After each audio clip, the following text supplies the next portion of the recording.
Alexandre de Moraes mostra que não vai ter anistia, e sim punições pesadas. Renan Santos comenta processo contra atos do dia 8 de janeiro. Moraes que pouco fala, você não vê entrevistas dele, você não vê declarações, mas ele muito faz.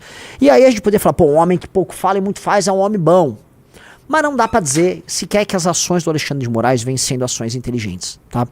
Eu digo isso porque houve agora uma captura de um desses caras que tava aprontando, algum desses bolsonaristas foi preso agora. Teve uma mulher que foi condenada, a que pichou com o batom uma estátua, foi condenada a 14 anos de prisão. Eu volto a colocar, são 14 anos de prisão pra uma mulher que, olha só, eu vou tentar analisar com alguma frieza aqui. Ela queria um golpe de Estado? Certo que sim. Ela era uma maluca, tava certo sim. Ela achava que aquilo iria redundar, aquele ato todo, vamos dizer, uma possível intervenção militar que nos salvaria do comunismo? Certo que sim.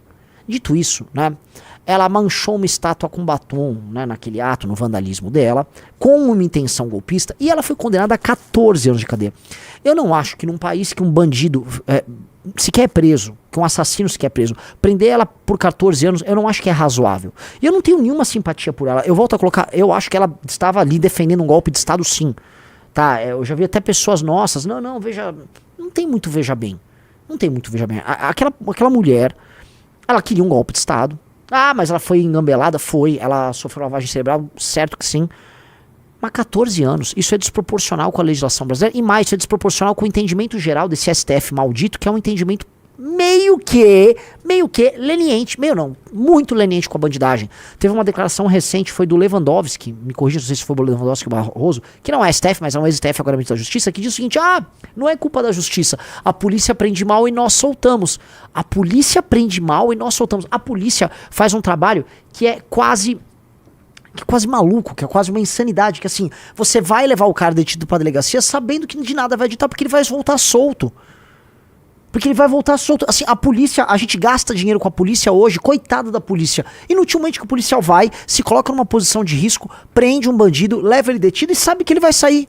Aí vem um cara, não, aí que a polícia prende mal e nós, né, nós da justiça, nós homens prontos, e aí tem um discurso elitista da parte dele, nós temos que cuidar das garantias lá do preso, né, o que é um absurdo, isso é, vamos dizer, sintomático do distanciamento total completo da realidade por parte desse ministro do Supremo.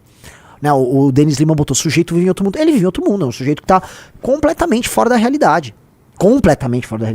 então, eu não tenho muito a colocar aí, né, o entendimento geral do STF é um entendimento que não é nem um pouco punitivista, mas para os malucos e malucas que foram mobilizados e enganados pelo bolsonarismo a ir pra frente de quartel, vocês que me desculpem, mas tá cruzando linha.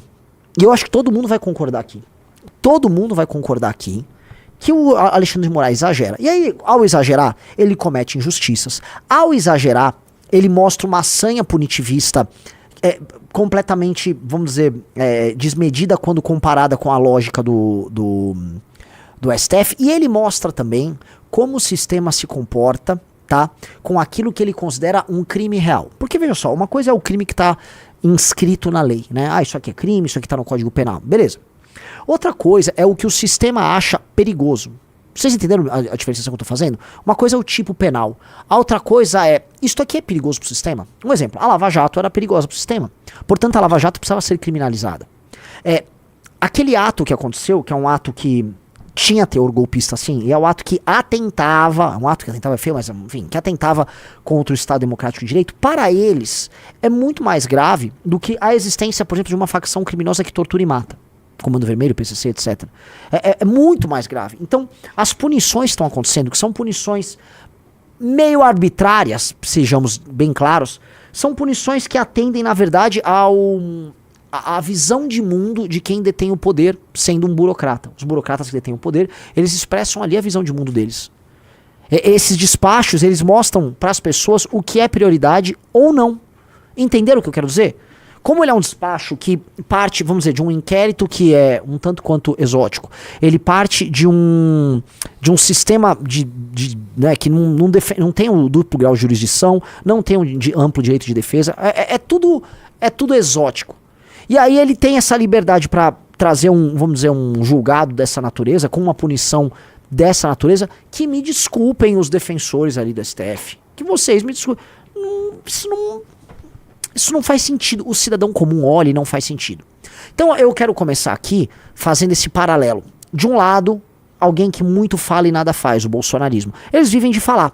Tanto que tanto falaram que eles estão sendo presos, e eu digo Jair, ele será preso, por muito falar e nada fazer. Veja só que engraçado.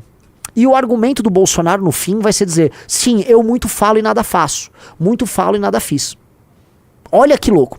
E do outro lado nós temos um cara que pouco fala e muito faz. O Alexandre de Moraes, se ele tivesse ali, tô falando dentro daquele inquérito exótico e legal, se ele tivesse ficado focado apenas em evitar o golpe de Estado do senhor Jair Bolsonaro, que de alguma maneira ele ajudou a evitar, tá?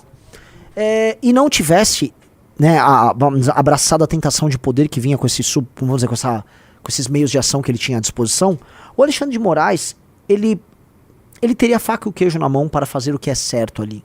Porque sim, amigos, um golpe de Estado precisava ser parado. Vocês entendem disso? Todo mundo aqui concorda que um golpe de Estado precisava ser parado, né?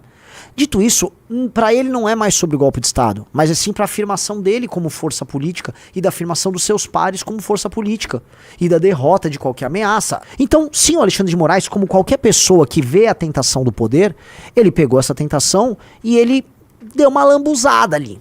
Ele cruzou muito as linhas.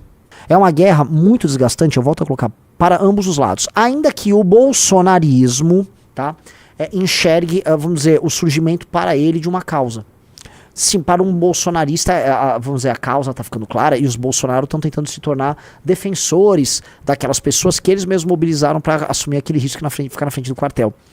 E como nós somos, vamos dizer, quase solitários em denunciar para as pessoas que aquelas pessoas que estão presas por causa do Bolsonaro, porque antes de caírem na armadilha do Xandão e do Flávio Dino, vamos lembrar aqui, eles foram empurrados lá por outra armadilha, a armadilha do Bolsonaro. Porque não dá pra falar que não foi armadilha eles ficarem na frente do quartel após ouvir mentiras que foram criadas pelos Bolsonaro. Ou seja, aquelas pessoas foram obrigadas a assumir um risco imposto pela turma do Bolsonaro que queria colocá-las em risco para que elas fossem bucha de canhão numa tentativa de golpe de Estado. Todo mundo entendeu isso, acho que isso aqui é claro para todo mundo.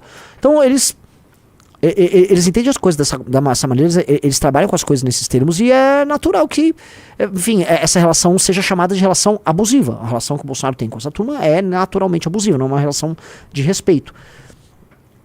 Então eu olho essa história, né, e, enfim, essas pessoas que estão presas, elas tinham que olhar pro Bolsonaro e pro Xandão e falar, vocês acabaram com a minha vida. Foram os Bolsonaro e depois o Xandão, tá? Naturalmente sabendo que essas pessoas também precisam fazer uma revisão de todas as ações dela, porque elas estavam tentando, elas estavam tramando e trabalhando de maneira ridícula, sim, mas elas estavam trabalhando para um golpe de Estado, né? Porque eu odeio quando falam assim, essa manicure, reparou que já pintou umas 30 boleiras, umas 1000 vovós e uma manicure. Então, essa é uma cabeleireira, outra é uma manicure. Eles gostam de mostrar, assim, profissões meio brejeiras, meio simples. Olha essa simples dona de casa. Não, essa manicure, uma manicure que essa coisa de golpe. Veja só, era um movimento de massa. Essas pessoas, por mais que ela seja uma manicure, ela estava participando de uma intentona golpista. E ela, não importando ser manicure, queria ali, né, fazer um esforço para que um caos acontecesse e as Forças Armadas fossem mobilizadas. Esse era o sonho delas. Porque eu acho muito engraçado, isso é muito engraçado, que a galera quer fingir que não houve uma tentativa de golpe, né? Mas como essas pessoas? Isso não é um movimento golpista. O movimento golpista tinha que pegar em armas. Meu amigo, realmente você tem que dizer que o movimento golpista brasileiro não era sobre eles montarem uma milícia armada. Nunca foi. Eles estão desde a época do Olavo de Carvalho, este é um dos grandes filhas da puta dessa história, acreditando que o artigo 142 da nossa Constituição prevê uma intervenção militar.